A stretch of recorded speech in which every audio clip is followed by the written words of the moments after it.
Al otro lado del hilo telefónico tenemos al presidente de esta casa, a don Julio Ariza, que precisamente hoy escribe un estupendo editorial titulado Nacionalismo rancio y desnudo.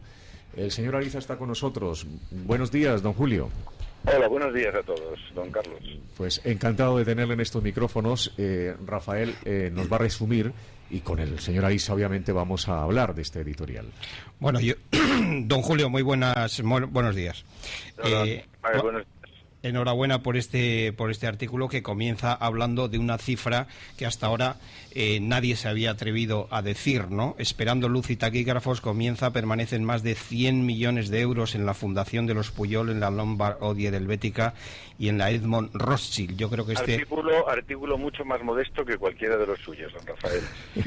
No, porque es que esa cifra en este fin de semana nadie se ha atrevido. Todo el mundo habla de los 4 millones de euros, de Andorra, de 3 o 4 millones. Esta e Inda hablan de cantidades por encima de los 300, 400 millones como patrimonio de los Pujol. Yo no me atrevo en absoluto a hablar de eso. Además, pienso que existe una cierta confusión en algunos términos, sobre todo respecto a lo que son los fondos de inversión de ULEG. Más bien me inclino por la tesis de la UDEF, en la que la propia policía española cree que el patrimonio que tienen en Suiza, en la Lombard Odier, en una fundación, el clan de los Pujol, está en torno a los 138 o 140 millones de euros, lo cual obviamente no deja de ser una cifra extraordinariamente grande, extraordinariamente importante, ¿no? ¿Por qué ha estado, presidente, bajo su punto de vista, oculta esta información? ¿Qué ha pasado? ¿Algún mecanismo de control ha fallado durante tantos años? Bueno, cuando Pascual Maragall le dice a Artur Mas en sede parlamentaria el problema de convergencia se llama 3%, estaba diciéndole muchísimas cosas, ¿no? Pero sobre todo ocurrió algo que es paradigmático y habitual en Cataluña. Ocurrió que después de que Maragall le afirma en sede parlamentaria semejante cosa al propio Artur Mas, no ocurrió nada. No pasó nada. Es decir, cuando la señora Victoria Álvarez, que es la exnovia de Jordi Pujol Ferrusola, hace la primera declaración en la Audiencia Nacional, la primera ante la UDEF y después ante la Audiencia Nacional, en la que explica con pelos y señales cómo Jordi Pujol llevaba maletas con billetes a Andorra, cómo además eran explotados con un mozo de escuadra.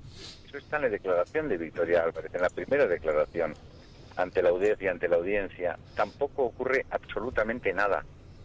Cuando en la conversación que graba Sánchez Camacho en complicidad con Pepe Zaragoza en la Camarga a través de los delincuentes de Método 3, cuando ocurre eso y Victoria Álvarez le cuenta cómo se le avisa a Jordi Pujol que van a ir a detener a su hijo al despacho y logran entre varias personas parar esa actuación de la policía o de los Mossos o de la policía judicial, tampoco pasa nada.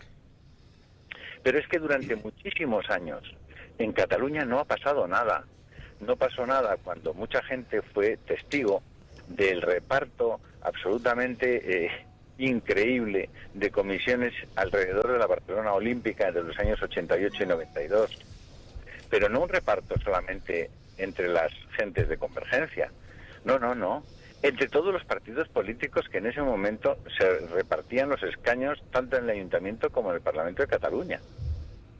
Es decir, había un acuerdo institucional de corrupción en Cataluña, y lo ha habido todos estos años, y un acuerdo de silencio por parte de los periodistas de TV3, los periodistas de RAC1, de Cataluña Radio, los que se han beneficiado de las licencias de medios de comunicación en Cataluña. Todas esas personas han mantenido un silencio culpable. Una gran parte de la burguesía catalana que se beneficiaba de los negocios alrededor de los Pujol. Tan patético era el asunto que incluso se ha sabido que los Pujol cobraban por desinstalar, por deslocalizar empresas de Cataluña y llevárselas a otras partes del mundo. Es decir, el cinismo con el que al mismo tiempo aupaban la bandera de Cataluña y de la misma manera les importaba un auténtico pedo a los ciudadanos que vivían allí. Y todo eso resulta, después de todos estos años, yo, créanme sinceramente, que no tengo ningún sentimiento ni de revancha, porque me parece revancha es para los débiles y la fortaleza es perdón fundamentalmente. Pero creo que es muy importante que la gente lo sepa. Es muy importante que la gente sepa que el nacionalismo ha sido una excusa, que el nacionalismo era una máscara y que el nacionalismo les ha llevado a casi un callejón sin salida a las instituciones en Cataluña, y que algo tendrán que hacer, algo tendrán que remediar. Yo creo que es muy bueno lo que ha pasado, que se ha sabido sobre los Pujol, sobre cómo han hecho las cosas en los últimos 30 años, pero no eran solo ellos. Créanme, no eran solo ellos. Eso le iba a decir, presidente. Ahora, ¿qué sigue ahora después de todo esto? Bajo su punto de vista, ¿qué debe seguir? Pues lo más triste de todo sería que no pasara nada. Es decir, a mí primero me sorprende muchísimo que un montón de informaciones que mucha gente conoce ya en la policía española, en sede judicial, no estén saliendo, no hayan salido todavía. No ha sido conocido que Jordi Pujol Jr. la semana pasada fue interceptado en la frontera entre Argentina y Chile con dinero en efectivo y con un coche matrícula de Andorra. En la frontera entre Argentina y Chile. ¿Por qué Jordi Pujol estaba moviendo ese dinero? ¿Qué va a pasar en la reunión entre Artur Mas y Rajoy?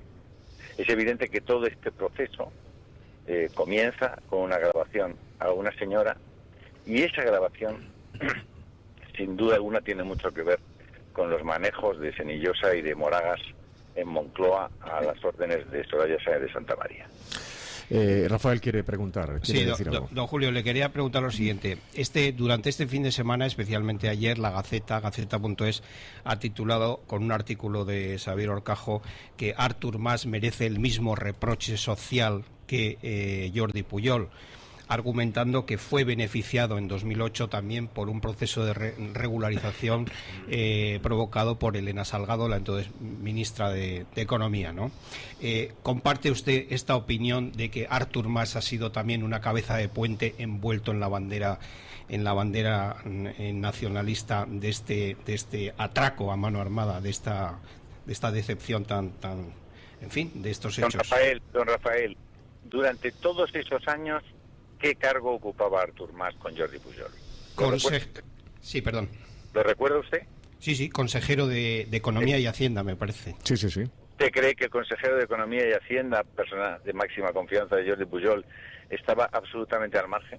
¿Usted cree que el padre de Artur Mas, que en paz descanse, que tenía un camping a medias con el propio Jordi Pujol y que compartía negocios y que además al que se le encuentra dinero todavía inexplicado en unas cuentas en Liechtenstein, estaban al margen de todo esto? ¿Usted cree que cuando Pascual Maragall le dice a Artur Mas su problema es 3%, Artur Mas no sabía nada de ese 3%? Mire, yo creo que la limpieza que se está produciendo en muchas instituciones de la vida política y pública española también, gracias a Dios, ha llegado a Cataluña y debe comenzar un proceso de renovación, sin duda alguna. Como deberá comenzar en el propio Partido Popular en Génova 13, también se lo digo, porque no crea que el asunto Bárcenas está muy lejos en muchos aspectos de lo que hacían los hermanos y los primos Pujol. Señor Ariza, ha hablado de Pujol, obviamente, de Artur Mas, acaba de hacerlo, y en todo en este dibujo, ¿qué papel ha jugado Duran y Lleida? No se lo puedo decir. No creo que Duran y Lleida estuviera en el mundo de los negocios del clan de los Pujol. Yo pienso que eso responde a coordenadas diferentes.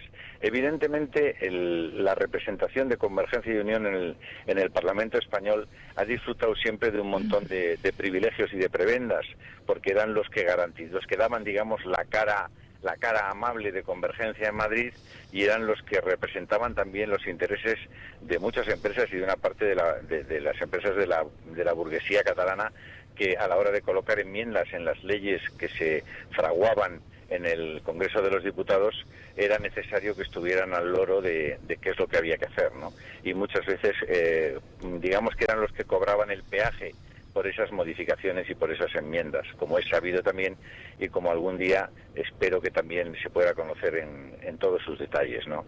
Unió ha sido un instrumento de negocio y y un instrumento de poder. Unió, no fue capaz de renovarse con el tema de los famosos cursos de formación, mantuvo a los mismos dirigentes, incluso el propio Partido Popular en los inicios de esta legislatura se vio obligado a indultar a unos personajes que habían sido condenados a 4 años de cárcel por corrupción. Así que todo esto me parece que es un totum revolutum que habrá que empezar a ir aireando. José María también quiere preguntar. Don Julio, no, yo tengo la sensación de que esto es el final de Convergencia. No tengo claro que sea el final de nada más, porque Esquerra conseguirá, y si ahí va por delante, conseguirá levantar más la cabeza, pero me da la sensación de que Convergencia se está enterrada desde el viernes pasado. No soy capaz, don José María, usted es mucho mejor analista que yo soy capaz de relatarle lo que he visto todos estos años que ha ocurrido. Proyectar lo que vaya a ocurrir, la verdad es que me siento incapaz. Yo pienso que sigue habiendo una disposición de fondo en el gobierno a ayudar a que Convergencia no acabe de caer, eso no les conviene. El Partido Popular sigue pensando que Convergencia puede ser en el futuro el único aliado que les permita, con una mayoría relativa, seguir gobernando en España, y por tanto lo que pueda o no ocurrir es difícil de prejuzgar, Josep María. Sí, debería ser el momento del Partido Popular en Cataluña, ¿no, don Julio? Pero hoy, tal como está, es imposible. El Partido Popular en Cataluña está en este momento deslegitimado. Primero, porque no ha sido capaz de poner pies en pared a los abusos constantes y a la falta de cumplimiento de la ley de un montón de instituciones en Cataluña, no solamente el Partido Popular, sino el propio Gobierno de la Nación.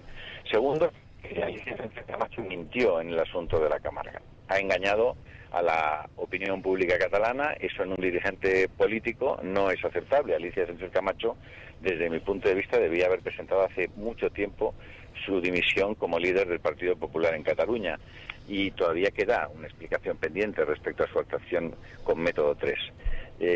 Por tanto, pensar que el Partido Popular puede ser solución para ninguna cosa. De hecho, ya han visto ustedes las encuestas. En este momento el Partido Popular está incluso por debajo de Ciudadanos en intención de voto ya en Cataluña, ¿no? Ramón Pi. Esta es una verdadera lástima, la verdad. Si ellos han diseñado una operación en la que Duran y Lleida se haga una especie de UPN a la catalana y se hagan con el liderazgo del Partido Popular en Cataluña, la verdad es que ya la decepción y la tristeza de los que durante tantos años se han mantenido leales a un Partido Popular que parecía de verdad representar a una forma de pensar y de ser catalán y español al mismo tiempo, va a ser muy frustrante. Están escuchando a Julio Ariza. Su pregunta, señor Pi. Hola, don Julio, buenos días. Hola, don Vamos Ramón, a ver. Buenos días. Como usted sabe... ¿He dicho muchas tonterías, don Ramón? ¿Usted? No, ninguna. Nos ha dado mucha información. Vamos a ver. Como usted sabe perfectamente bien, los países no se cierran, y después de hoy viene mañana, y luego viene pasado, y luego viene al siguiente. Claro. Y al final, con lo que hay que jugar es con lo que hay. Y resulta que a la luz de lo que usted acaba de contar, de lo que hay ahora mismo, solo se puede salvar uno de los peores instrumentos para normalizar Cataluña en el conjunto de esta gran nación que es España, que es Esquerra. Todos los sondeos dicen que Esquerra sube como la espuma, etcétera. No parece que haya embriones de nada nuevo, excepto lo siguiente peor, que es Podemos.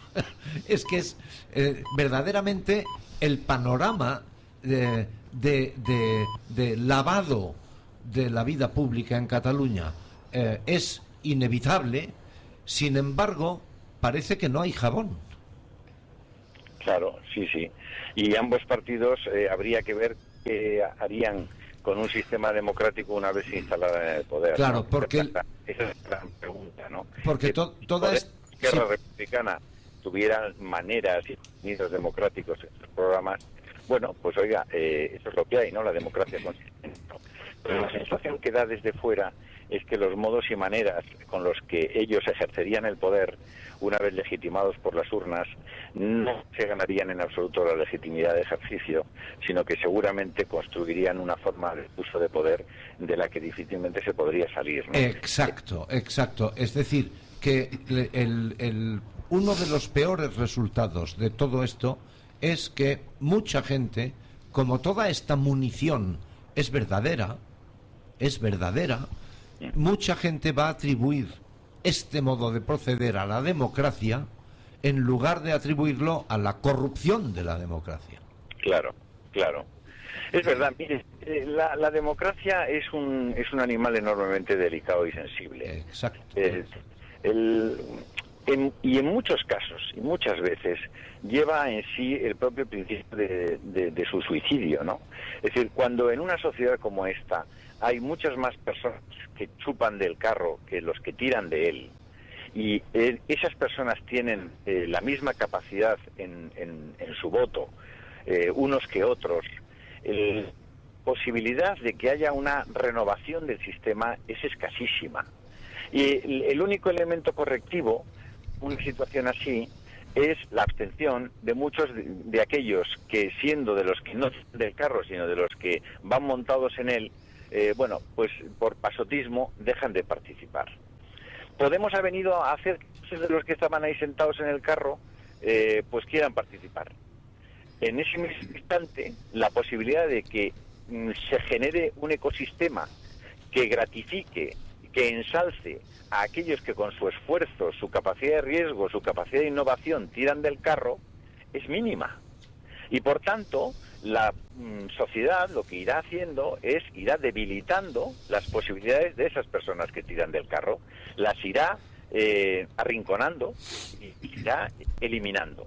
En la medida en que las elimine y las arrincone, la sociedad será cada vez más pobre. Ese es un proceso que entra siempre en barrena y que acaba con la miseria, la que hemos visto en Cuba, la que hemos visto en Venezuela y en tantos regímenes autoritarios donde prima una especie de ética de los derechos que al final es imposible de llevar adelante, ¿no? Don Julio, también quiere, Maribel Berzosa, que es comentarista nuestra, también quiere hacer, igual que los otros contertulios, una pregunta. Adelante. Don Julio, buenos días. Hola. Buenos días. Mire, quería preguntarle, efectivamente, pero antes hacer una alusión al papel de Alicia Sánchez Camacho, que estoy totalmente de acuerdo, como lo ha descrito usted, y quería comentar cómo Victoria Álvarez el sábado en una entrevista, cuando se dirige a esta señora hablando de lo que fue objeto de este engaño, ni siquiera la nombra y de una manera muy despreciativa dice: me reuní con una, especialmente la desprecia tremendamente. Quería preguntarle, don Julio, de verdad que no sé, si el señor Rajoy tenía que haber llevado ya la iniciativa, después de esto tan grave, en haber hecho algunas declaraciones, o va a dejar que lleve la iniciativa y que se prepare los separatistas CIU y, en fin, con algunas con unas tesis que nos hagan tragar con rueda de molinos. ¿Usted qué cree? ¿Que debía de llevar la iniciativa del señor Rajoy? Voy a ser franco y rotundo.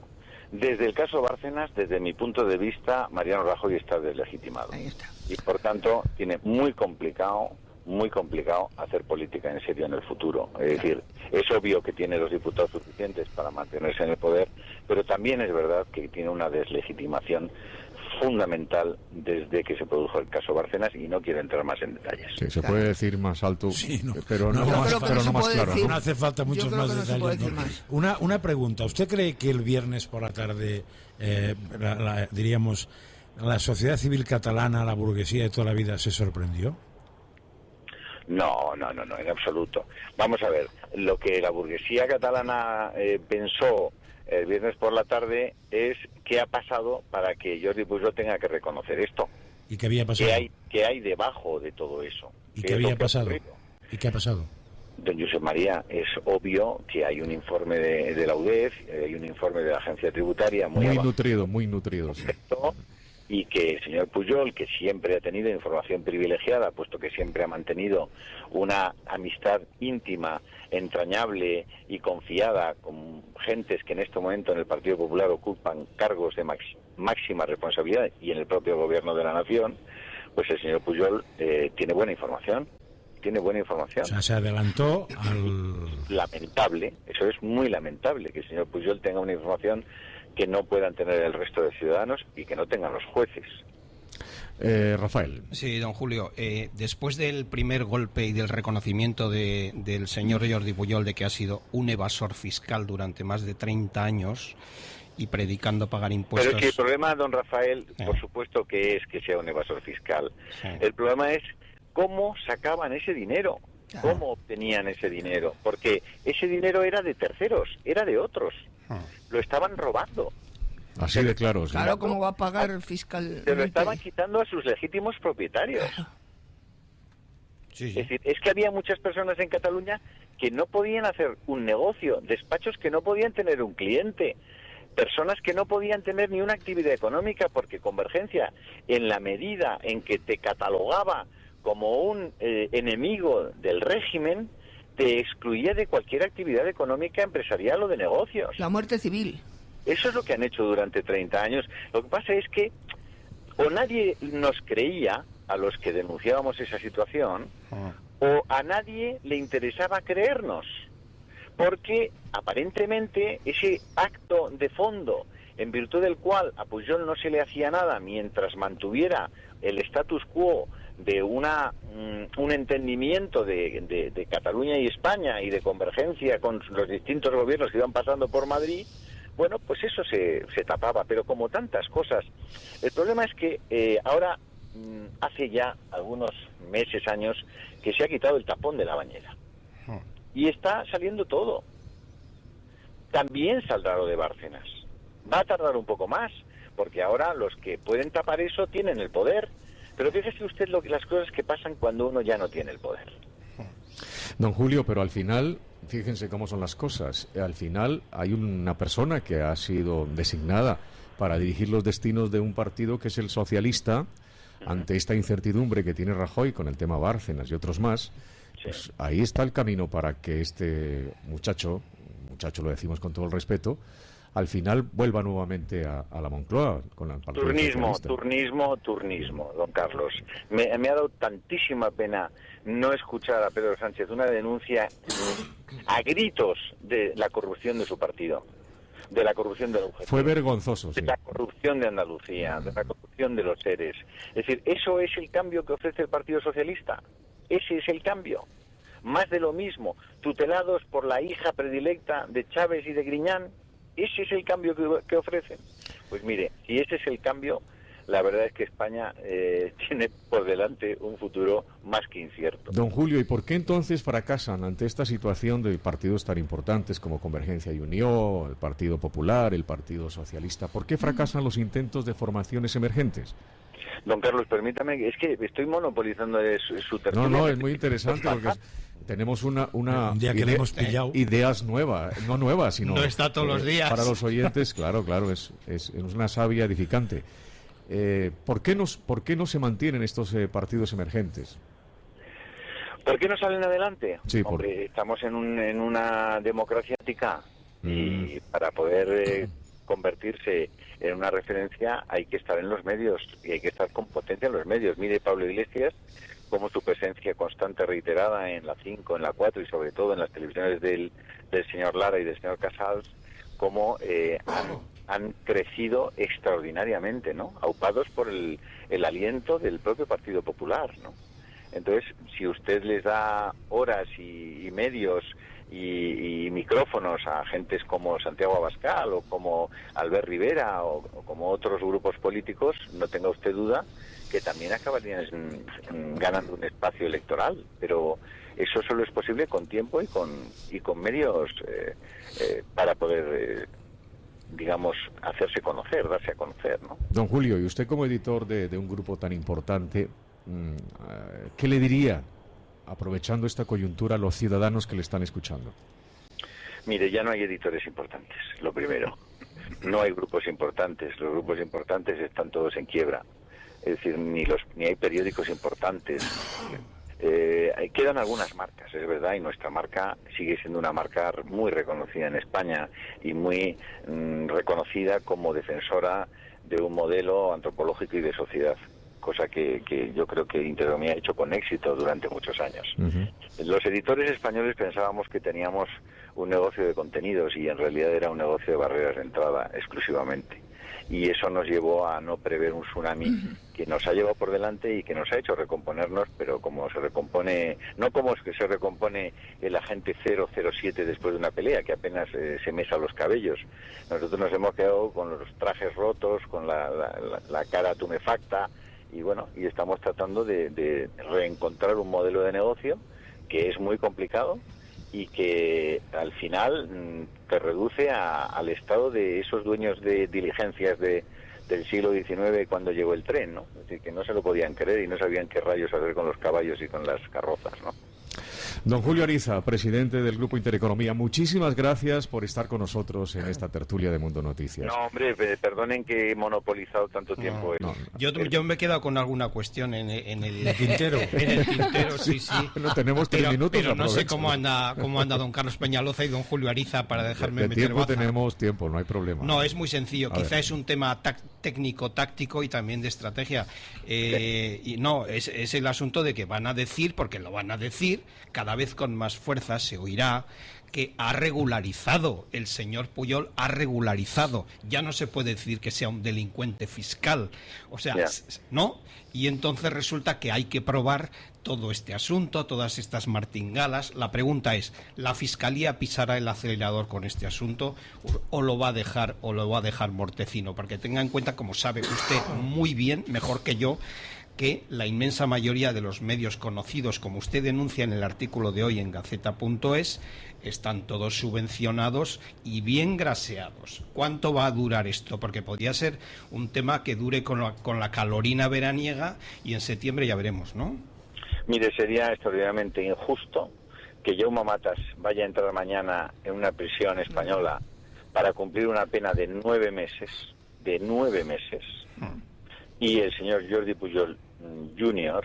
pueda seguir con su pasaporte en la mano, paseándose, moviendo dinero por todo el mundo, mientras los jueces que deberían hacerlo no establecen ninguna medida cautelar para que eso no ocurra. Sería muy injusto que porque Jordi Pujol haya detentado el poder durante tantos años y haya constituido un auténtico icono para millones de catalanes, al descubrirse cuál era la verdadera dimensión de su quehacer político y de su actividad también como líder de un clan, eso no se lleve hasta el final. Es decir, las necesidades que pueda tener el futuro de pactos o no el Partido Popular no pueden condicionar en absoluto la actividad de la justicia para llegar hasta las últimas consecuencias de este asunto, que por otra parte harán un extraordinario bien, harán una extraordinaria limpieza en el cuerpo de la Cataluña de hoy. Sí, don Julio, ¿afectará lo del viernes a la entrevista más Rajoy de alguna manera? ¿Cómo? Sí, ya le ha afectado antes de empezar. Probablemente Artur Mas ya sabía o intuía que esto iba a ocurrir, y Artur Mas yo creo que va a llegar con una cara de póker a la entrevista y con tan poquitos ases en la manga que a mí no me gustaría ser Artur Mas en esta entrevista, porque además Artur Mas sabe muy bien que los servicios secretos españoles, la policía española y el gobierno español se ponen las pilas en serio. También los fondos de Liechtenstein van a estar ahí. O sea, que él está va detrás, vamos. Claro que sí. Y yo, desde ese punto de vista, creo que digamos que todo el movimiento nacionalista radical catalán va a va a comenzar un proceso de debilitamiento importante. Otra cosa es que cada vez se radicalicen más las dos posturas, ¿no? La nacionalista, digamos, radical y la contraria. Eso no será bueno, pero es que el tigre que han puesto en marcha durante tantos años, ahora va a ser difícil que lo paren simplemente por la voluntad de querer pararlo. Es decir, las cosas se ponen en marcha y cuando se abre el melón, o como decíamos antes, cuando se quita el tapón de la bañera, ya es difícil volver a ponerlo. Don Julio, pues muchísimas gracias. O cae el abanderado en plena batalla. ¿Perdón? O cae el abanderado en plena batalla. Porque se ve que el abanderado era amigo del otro bando, o una cosa peor. Claro. O se entretiene con la cocinera. El problema es que en el otro lado del campo de batalla haya de verdad un líder federal que también tenga una bandera, porque yo la bandera del enemigo, ¿qué quiere que le diga a don Josep María? No la veo por ninguna parte. Me parece que por ahí está el problema también, sí. Don Julio, muchas gracias. Es que ellos no pueden ni matar al abanderado. Sí, sí. Un abrazo muy fuerte, señor Ariza. Gracias, don Gracias Carlos. por estar con nosotros. 9:46. Yo creo que ha sido muy edificante este creo que diálogo con ha el sido presidente. Sí, efectivamente. francamente de agradecer. Bueno, amigos. Además, yo creo que ha dicho cosas que hace tiempo que quería poder decir. Sí, son cosas que conoce por experiencia propia y personal. Y por lo tanto, eso que se decía así en general, pero siempre en las páginas pares y de mala manera y tal, que el que quería hacer negocios en Barcelona tenía que tener 2 semáforos en verde, uno económico que era la Caixa y uno político que era Pujol, y eso conduce, porque esta es una dialéctica mafiosa, conduce a situaciones como esta, inevitablemente. Bueno, nos vamos. Gracias, Maribel Berzosa de Freire, Muchas gracias. don Ramón Pi, don Rafael Miner, Muchas director del gracias. informativo de las 14 horas. Escucharemos al mediodía el resumen de las noticias más interesantes de España y del mundo. José María Francás, muchísimas Mañana gracias, más. José María. En unos segundos los oyentes podrán participar con su opinión si marcan estos 2 números de teléfono, 91 535 1614 o 91 533 90 21.